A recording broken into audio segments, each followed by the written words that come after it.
This is an optical illusion. It's not actually a laptop. This is a desktop you can put in a backpack.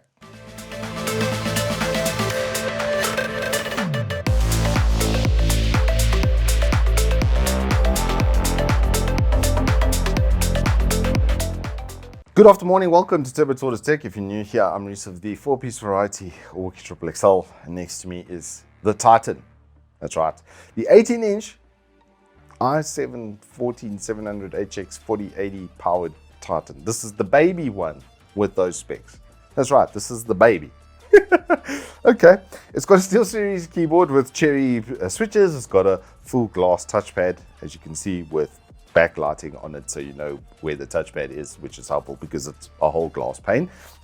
It does have a bit of a weird sound and feel. Honestly, when I first used it, I was like, this is flipping weird. But yeah, well, you know what's not weird?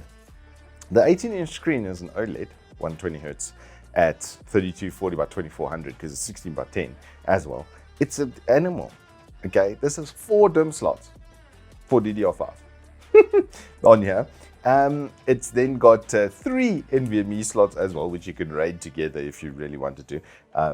Not that I would these days. You're not really gaining much from unifying speed and stuff, honestly. And it's not redundancy safe. So if one fails, then just don't do it, because if one fails, then everything fails simultaneously, which would be very, very sad for you. But what's not going to fail you is the absolute ridiculous performance from this laptop that just happens to have a battery as well. The battery kind of feels like an afterthought in some ways.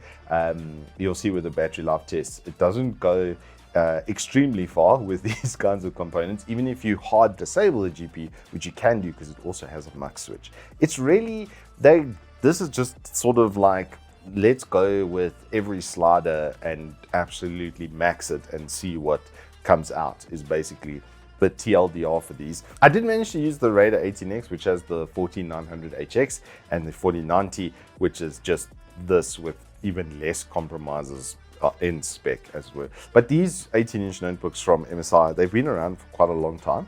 And I'm very glad they went with the low profile mechanical, because I actually saw I think it was the GT72, the original Titan, and it was just kind of ridiculous. It was also extremely heavy. Not that this is light by any measure of a notebook, but it actually feels a bit more like a notebook, and I don't have to get a crane to move it into position, which is always nice.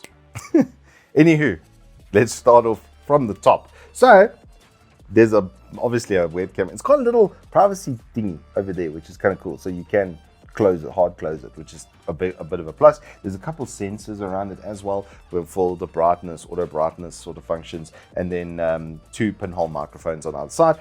And then below that, you have the exceptional monitor. These OLEDs are just, they're game changing. They really are.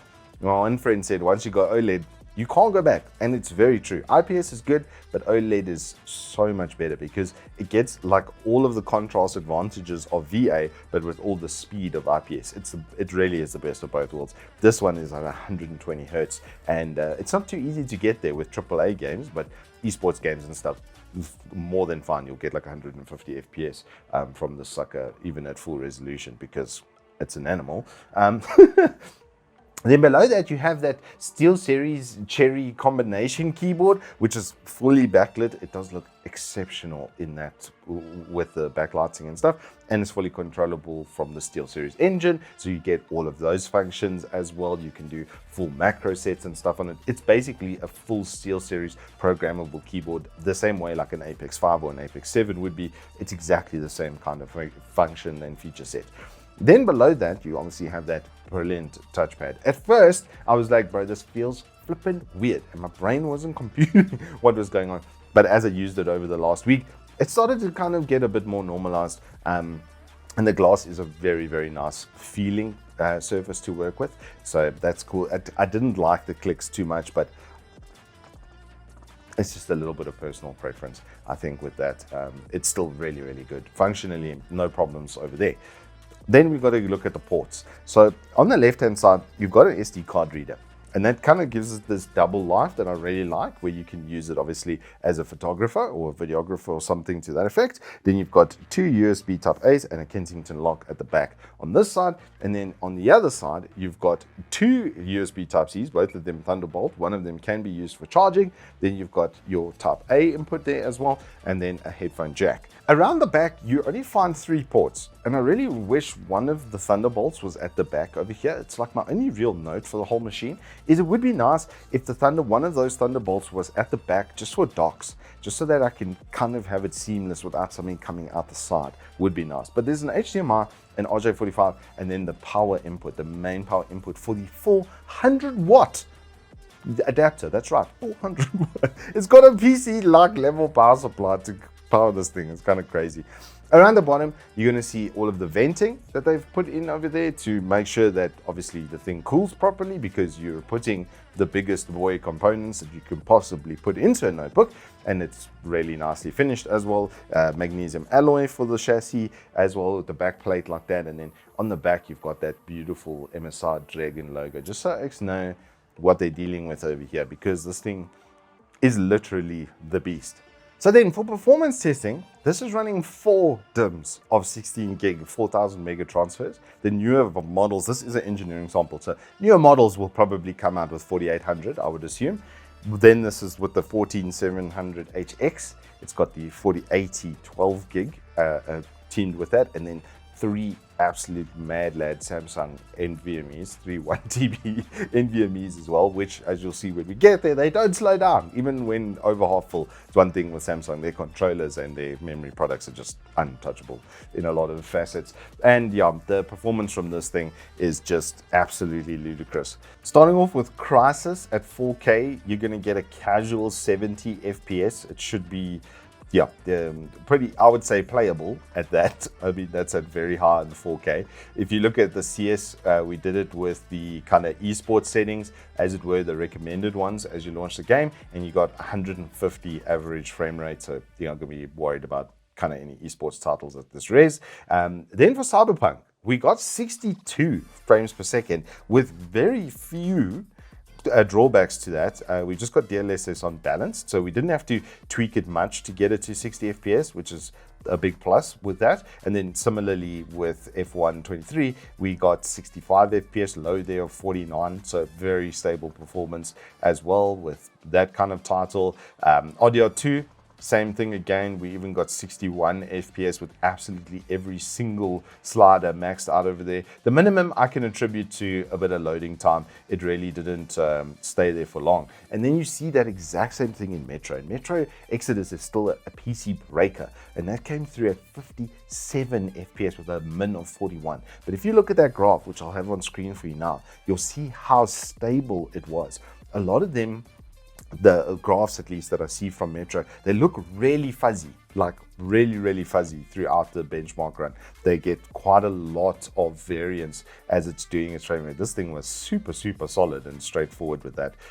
It didn't really have too many issues over there. And then if we look at Wukong, everybody's current favorite PC breaker, I think the only thing I stepped back on was I made the DLSS a little bit more aggressive, and the full ray tracing I turned to medium to get it to 62 FPS. But then it's doing 4K 60 FPS Wukong. Like, that is not exactly what you would call a mean feat. And then if we look at the rest of like the Fire Strikes and the Speedways and stuff, it's just an animal. It's absolutely crazy how powerful this is. It makes my 4070 and my 3070 Ti desktop cards look like chump change. They absolutely get fully beat down around the ears. The rest of the components, as I said, the flippin' NVMe, I had to double check because I thought I'd run the same benchmark on the same drive. There's 3, like I said, there's 3 drives in this, and there's some full, and there's one that's full with all the games and stuff I'm testing on it at 70-odd%, and then the rest are empty. And the test between the empty and the full looked so close to one another, almost couldn't tell the difference.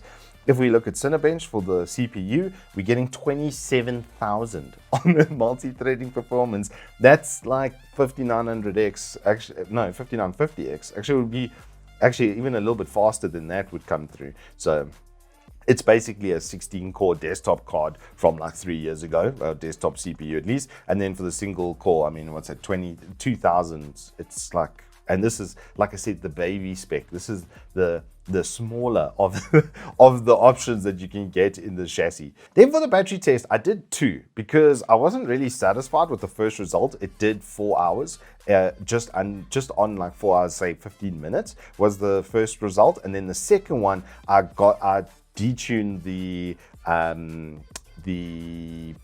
monitor from 120 hertz to 60 hertz and ran it like overnight again, and then it got just on 5 hours. So if you do change from 120 to 60 hertz, you will get about 5 hours, and that's continuous video playback time. That was playing back 4K video on the OLED at its minimum brightness, which is still incredibly bright. And then I obviously use the set of headphones then just for the audio because I don't want to blast it into the space. But then we have a look at the audio profile from this that it creates. If you don't use Cooler Boost, which is hilarious, by the way, let me just do a demo of that quickly.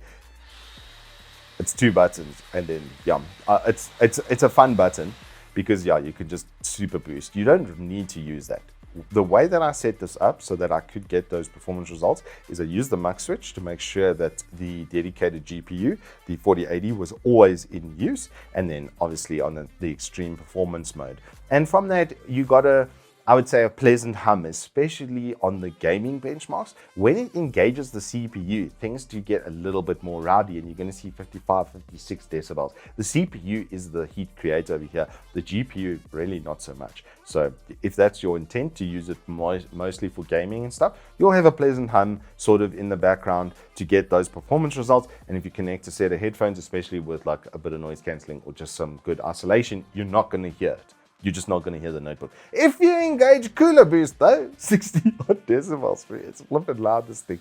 So yeah, and then you're going to squeeze like another 3 to 5% performance out of it if you need to. And obviously if you're doing like a long render or something out of an Adobe Suite or 3ds Max, something to that effect, you probably want to engage that and use that like that. I also had a blender result for the CPU, which I would have showed there, and you can see it was right on the tail of the 5950X. So yeah, it's basically, it's a workstation type of laptop that just happens to have gaming features. That's the way it makes me feel. TLDR for this thing, it's a PC that you put in your backpack. That's what the idea is with this. There is a promotion going on at Evetech right now with these notebooks as well, along with Diablo 4, where they're giving you the new expansion along with the purchase of these laptops. You also get a really nice backpack from them. So it's quite a nice package, especially when you, for the Raiders, I mean, they started like 80K, and the Titan, like this sucker, they started like 100,000 rand. It's really niche purposed into that environment. But if you're traveling a lot and you really want power wherever you go, this is one of the better ways to do it. The temps on this were probably in the 80s. It was actually really hard to monitor that effectively because it didn't report automatically. And I think it's just because it's an engineering sample. That function for the report that goes into 3D Mark, I didn't have. I had to use the hardware monitor out of MSI Center, but it really wasn't an issue because boost clocks and stuff that were reported in the 3D Mark results were right up there. Overall, yeah, it's quite an animal, bro. I mean, what else to say about it? But it will drop the elbow on the people's faces. The only thing I'd really like to see changed with this is just to have the one Type-C out the back like that for a dock. That would be about it. The rest of the time, it's a desktop replacement. That's the idea here. It's not, yes, you can build a desktop for a lot less money, but can you put it in a backpack? Is it not going to weigh 30 kilograms? This is like under 5. Okay, with the charger, over 5 because it's flipping. Let me just get it here. Look at the size of that thing, dude. That's like the big fish you tell your friends you caught on the weekend away. It's massive. And yeah, it's 400 watts out of this thing.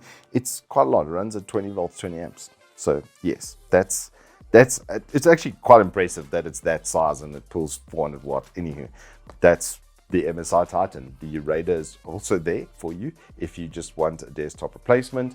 Will it do desktop replacement stuff? Yes. TLDR, it's kind of crazy. I actually, between the two, I like the older GE72. It had a really nice light beam across the front. I did test that one as well with the original like HX big boys. I thought that one looked a little bit better, I'll be real. MSI. This thing's cool though, with the magnesium and stuff. Don't get me wrong, it's flippin' mental. But yes, it's really in that desktop replacement niche. Anywho, that's all I have for you on the MSI Titan 18X. If you have enjoyed this, please do hit us up with a like and subscribe, and I will see you on the flip side.